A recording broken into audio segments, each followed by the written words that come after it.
Hi, Jess. It was so cool to see and hear about your organizational system on Monday.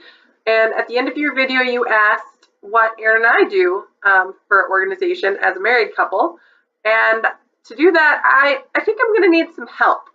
So today, I brought along a very special guest. Hello, Puppet.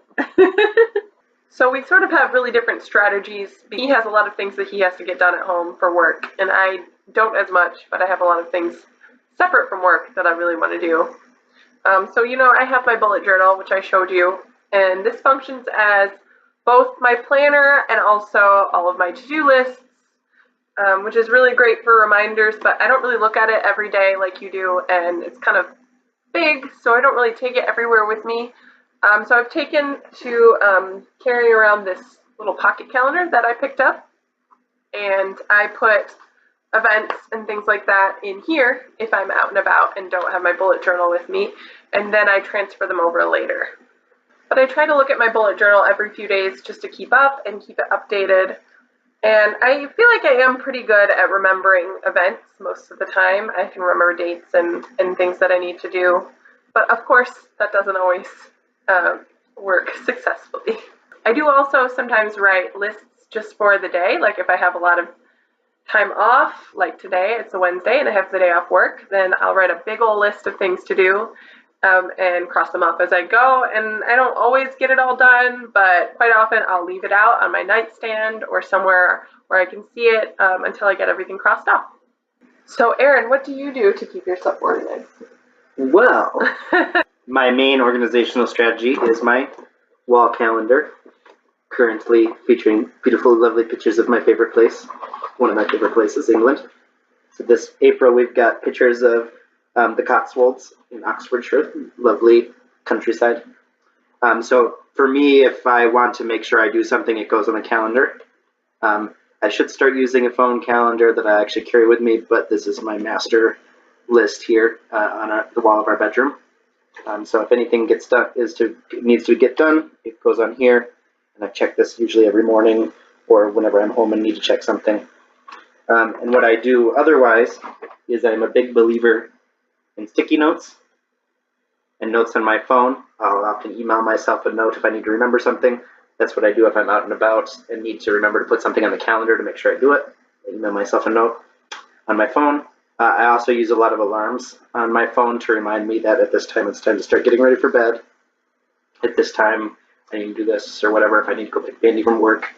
I use my phone. So I use sticky notes and alarms on my phone a lot to do that, and notes on my phone a lot to do that.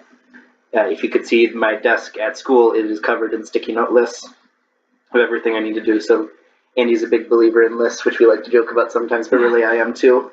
I use a lot of them on just temporary sticky notes. And the greatest delight of my life is to scratch off everything on a sticky note list and throw it away and be done with it. That's just a very good feeling. So what do we do as a married couple to stay organized with everything we have to do?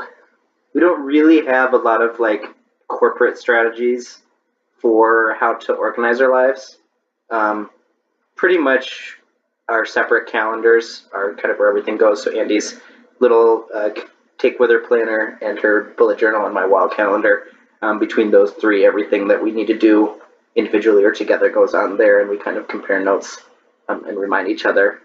She'll be like, make sure you remember we were doing this that day, and to my calendar, I remind her, and she adds it to hers. Mm-hmm. So it's mostly just communicating what we individually know we have to do to put on each other's calendars. We don't necessarily we do have a calendar hanging over our cluttered desk stand by the door. But that one's from last year, and we haven't replaced it yet. And we never ever look at it. So it's supposed to be like our master calendar, but it's the one we completely ignore, basically. So we may want to take some advice from you and get a very visible single-use calendar. Or maybe I need to put things more on your calendar rather than just letting you put everything on it. Because once in a while we will have a thing where you or I will be like, oh, remember this is tonight or this is this week, and we'll be like, oh yeah, I forgot. Because we are very focused on sort of what we need to do in the day, and it's sometimes hard to keep track of your own life and also someone else's. Mm-hmm. less than a year in a marriage, we're still very much learning how to communicate and make sure that the other person knows what both of us are doing at all times, not just each other.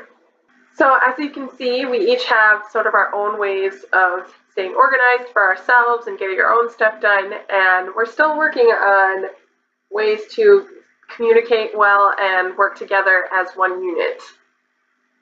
Yeah, learning to communicate better together and be more organized as a unit rather than just as individuals is one of the many joys and challenges of marriage that we're learning and figuring out together. Getting better at it all the time. Yay! So Jess, I think that's all we've got for you today, and we will see you on Monday.